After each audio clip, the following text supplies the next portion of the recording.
Assalamualaikum warahmatullahi wabarakatuh. Alhamdulillahi rabbil alamin. Wassalatu wassalamu ala asyrafil anbiya'i wal mursalin Sayyidina Muhammadin wa ala alihi wa ashabihi ajma'in. Puji dan syukur marilah sama-sama kita panjatkan kehadirat Allah Subhanahu wa taala. Atas izin dan perkenannya kita telah dapat berhadir di rumah Allah yang mulia ini dalam rangka kita menunaikan perintah Allah Subhanahu wa taala, melaksanakan salat Jumat secara berjamaah.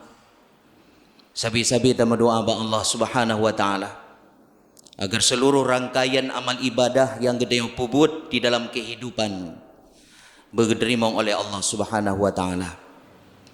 Salawat dan salam kepada junjungan Rasulullah Muhammad sallallahu alaihi wasallam, kepada keluarga dan sahabat beliau sekalian.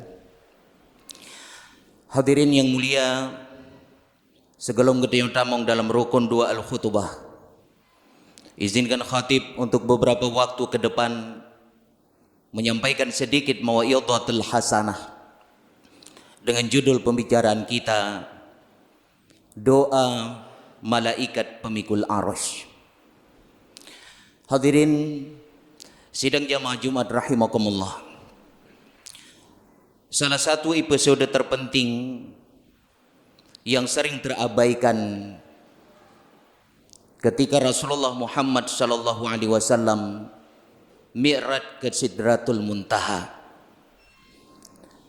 Mi'raj, perjalanan Nabi Muhammad sallallahu alaihi wasallam dari Masjidil Aqsa di Palestina menuju ke tempat yang terakhir, yaitu Sidratul Muntaha. Di saat itu Rasulullah Muhammad sallallahu alaihi wasallam sempat mendengar gemuruh doa malaikat pemikul arasy. Mereka berzikir, mereka bertasbih, mereka memuji Allah Subhanahu wa taala, dan mereka pula berdoa kepada orang-orang yang beriman. Doa malaikat pemikul arasy ini didengar oleh Rasulullah sallallahu alaihi wasallam sebelum Rasulullah Muhammad sallallahu alaihi wasallam bertemu Jibril alaihi salam dalam bentuk dan wajah yang asli. Laqad ra'ahu nazlatan ukhra inda Sidratul Muntaha wa indaha Jannatul Ma'wa. Sungguh Nabi Muhammad sallallahu alaihi wasallam melihat Jibril dalam bentuk yang asli di Sidratul Muntaha, dan di sisinya itu ada surga tempat tinggal, Jannatul Ma'wa. Doa malaikat pemikul arasy ini hadirin, itu terdapat di dalam surah Ghafir yang dimulai daripada ayat 7.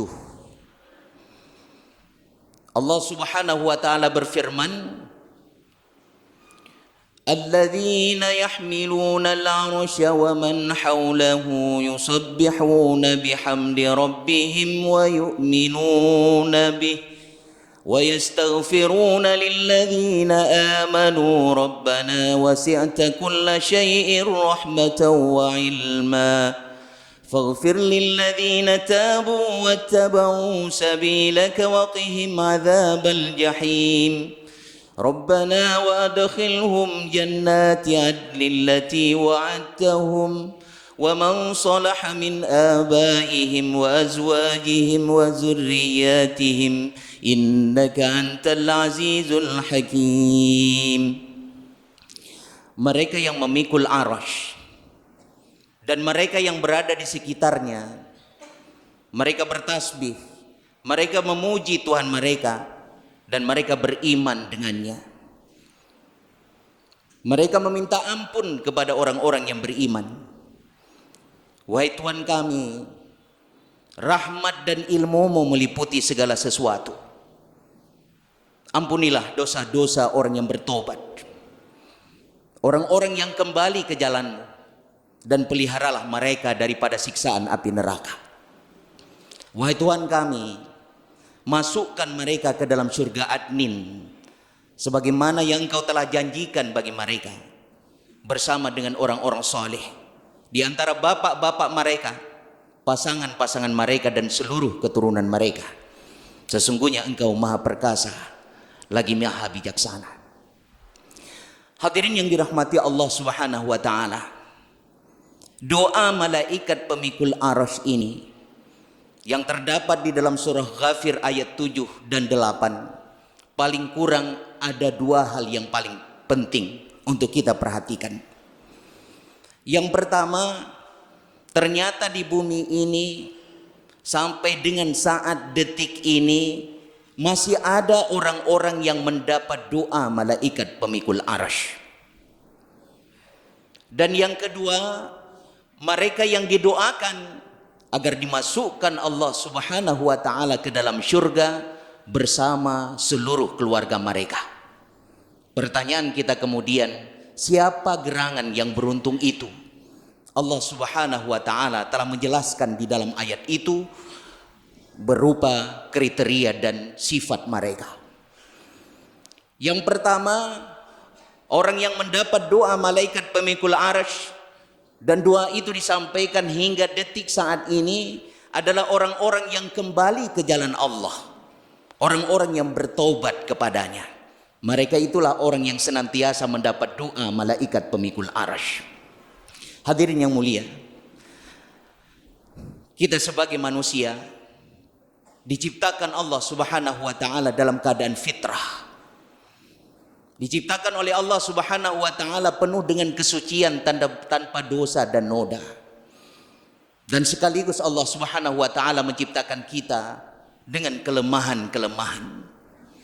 Sering sekali di dalam kehidupan kita, hadirin, kita dibuai oleh hawa nafsu. Kita mengabaikan bisikan fitrah. Fitrah mendorong kita agar kita selalu melakukan kesalehan. Fitrah mendorong kita agar kita selalu melakukan kepatuhan dan ketaatan kepadanya.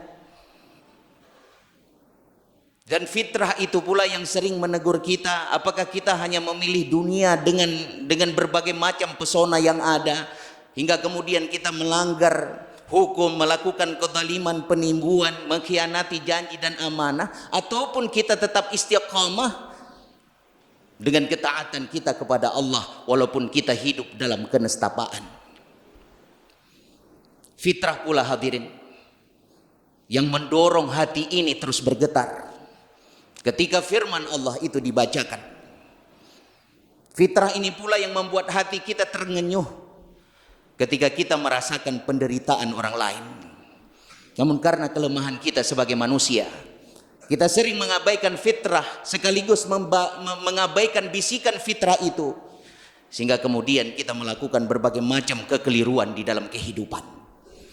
Maka sangat beruntung orang-orang yang pada hari ini sadar dengan kekeliruan itu, sadar dengan kesalahan yang pernah mereka lakukan. Mereka menutup buku masa lalu dengan catatan-catatan hitam. Mereka membuka buku lembaran baru dengan amal soleh, kembali kepada fitrah mereka semula. Mereka itulah orang-orang yang sampai dengan saat ini mendapat doa malaikat pemikul arasy. Orang yang baik itu, hadirin, bukan orang yang tidak pernah berbuat salah. Orang yang baik itu bukan orang yang tidak pernah melakukan kekeliruan di dalam kehidupan. Orang yang baik itu, kata Allah Subhanahu wa taala, orang yang senantiasa sadar dengan kekeliruan, mereka sadar dengan kesalahan untuk kemudian mereka kembali kepada Allah dengan memperbanyak ibadah dan amal saleh. Maka beruntunglah orang-orang yang melakukan amal saleh yang hingga saat ini mendapat doa malaikat pemikul arasy.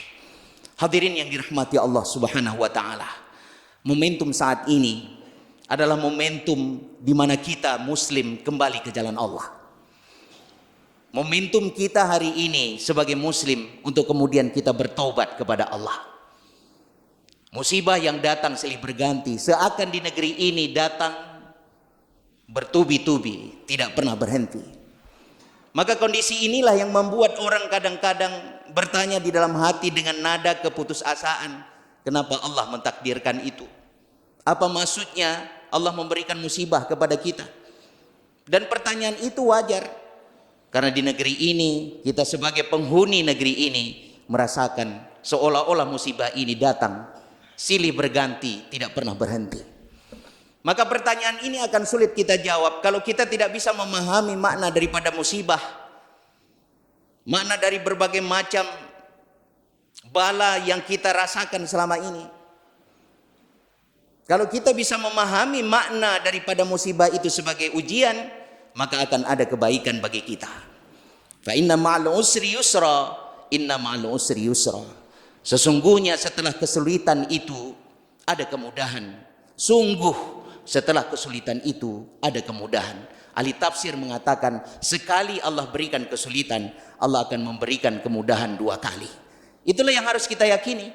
Musibah yang datang itu sebagai ujian bagi orang-orang yang beriman. Orang-orang yang beriman itu pintar mengambil hikmah dan ibrah dari setiap ujian tersebut. Maka kembali ke jalan Allah hadirin. Berbuih mulut kita berdoa kepada Allah. Mekubo-kubo ibadah gedanya bermunajat kepada Allah. Seolah-olah doa kita belum diistijabahkan Allah Subhanahu wa taala. Munajah kita belum dikabulkan Allah Subhanahu wa taala. Ada yang keliru dan ini yang harus kita lakukan introspeksi. Wajib kiranya di saat ini kita melakukan muhasabah. Sepertinya sebelum wabah corona ini datang dan musibah-musibah lain menghiasi kehidupan kita, ada wabah-wabah sebelumnya yang begitu merajalela di dalam kehidupan kita.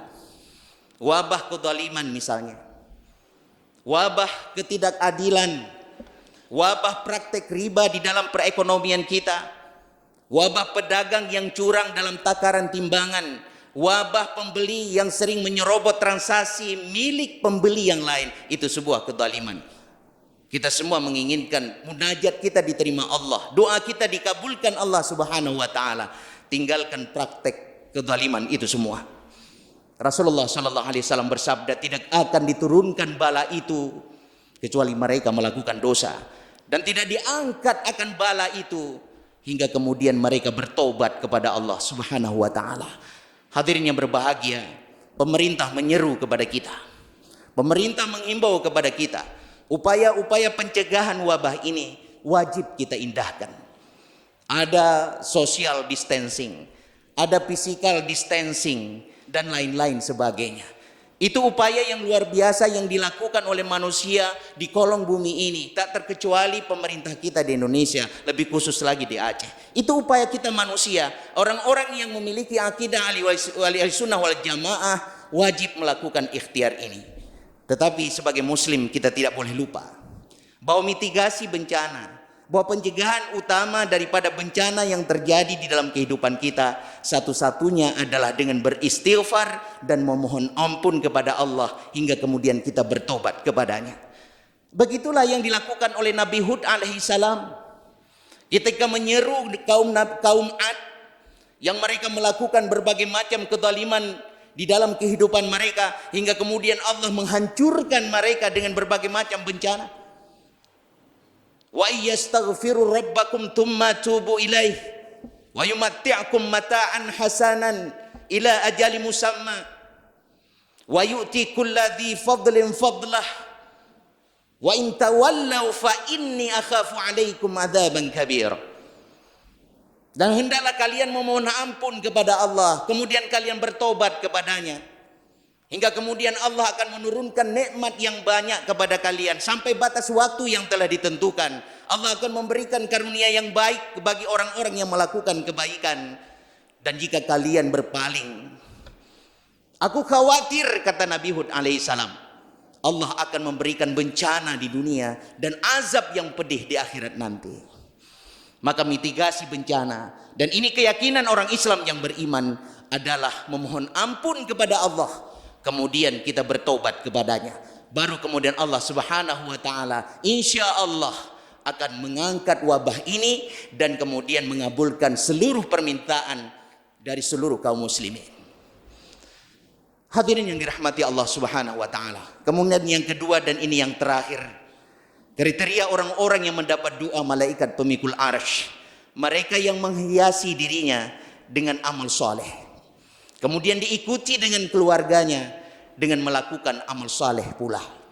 Di dalam Al-Quran banyak penjelasan bahwa kita nanti di akhirat akan dihimpun dengan orang-orang yang kita cinta. Persahabatan yang kita bina di dunia dengan dasar takwa, kita akan bertemu lagi dengan sahabat tersebut di akhirat nanti.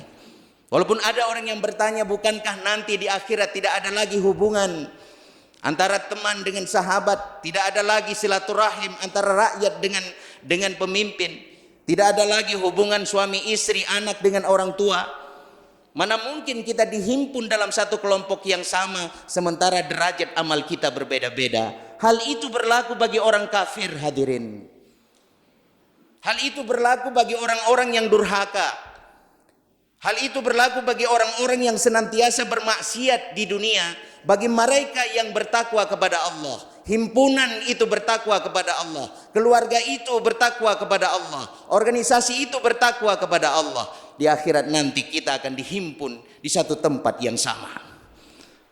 Kalau orang lain mengatakan hanya maut yang memisahkan kita, suami istri yang takwa kepada Allah akan mengatakan bahkan maut pun tidak bisa memisahkan kita.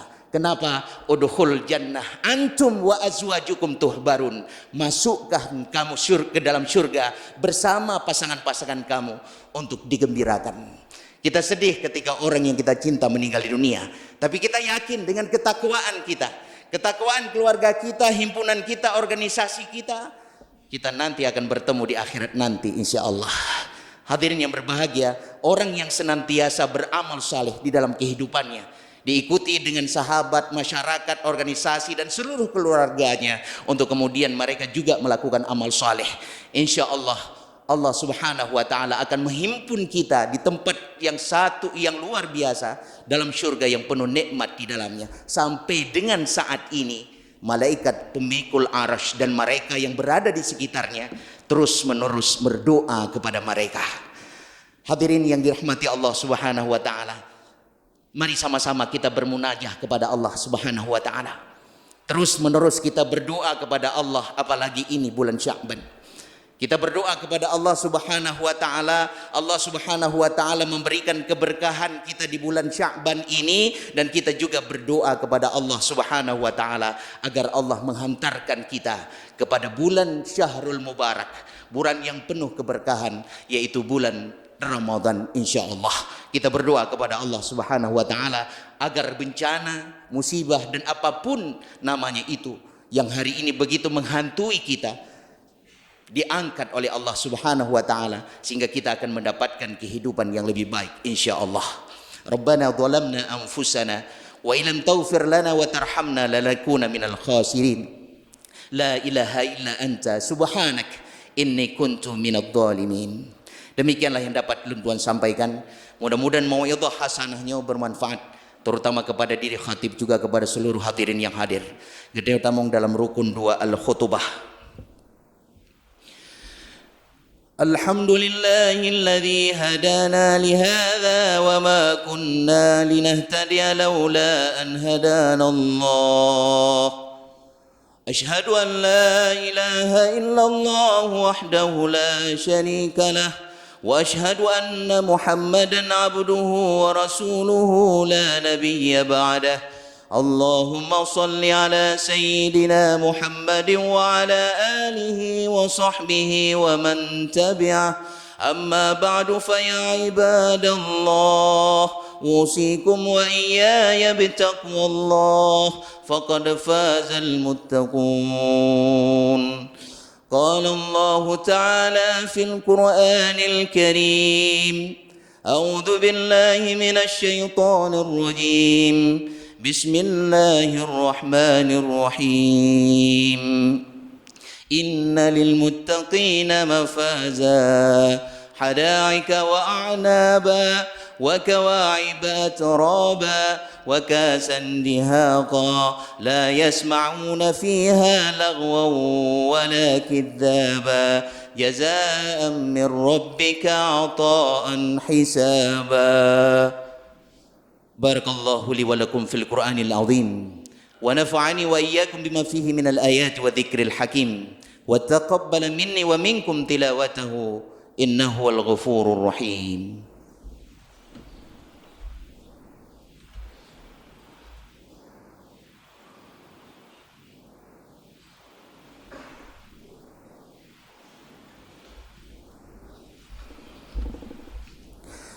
Alhamdulillahilladzi arsala rasulahu bil huda wa dinil haqq liyudhhirahu 'ala ad-dini kullih wa kafa billahi shahida. Asyhadu an la ilaha illallah wahdahu la syarikalah wa asyhadu anna Muhammadan 'abduhu wa rasuluhu la nabiyya ba'dah. Allahumma shalli wa sallim ala sayyidina Muhammad wa ala alihi wa ashabihi wa man tabi'ah. Amma ba'du fa ya ibadallah ittaqullah haqqa tuqatih wa la tamutunna illa wa antum muslimun. Qala Allah Ta'ala fil Qur'anil Karim, a'udzu billahi minasy syaithanir rajim. Bismillahirrahmanirrahim. Qul huwallahu ahad, Allahus samad, lam yalid wa lam yulad wa lam yakul lahu kufuwan ahad. Shadaqallahul azim. Allahumma ighfir lil muslimina wal muslimat wal mu'minina wal mu'minat al ahya'i minhum al amwat wa tabi' bainana wa bainahum bil khairat برحمتك يا أرحم الراحمين. اللهم اكشف عنا البلاء الذي لا يكشفه غيرك. اللهم ادفع عنا الغلا والبلاء والزنا والفحشاء والمنكر والسيوف المختلفة والشدائد والمحان ما ظهر منها وما بطن ومن بلد هذا خاصة ومن البلدان المسلمين عامة إنك على كل شيء قدير. ربنا آتنا في الدنيا حسنة وفي الآخرة حسنة وقنا عذاب النار.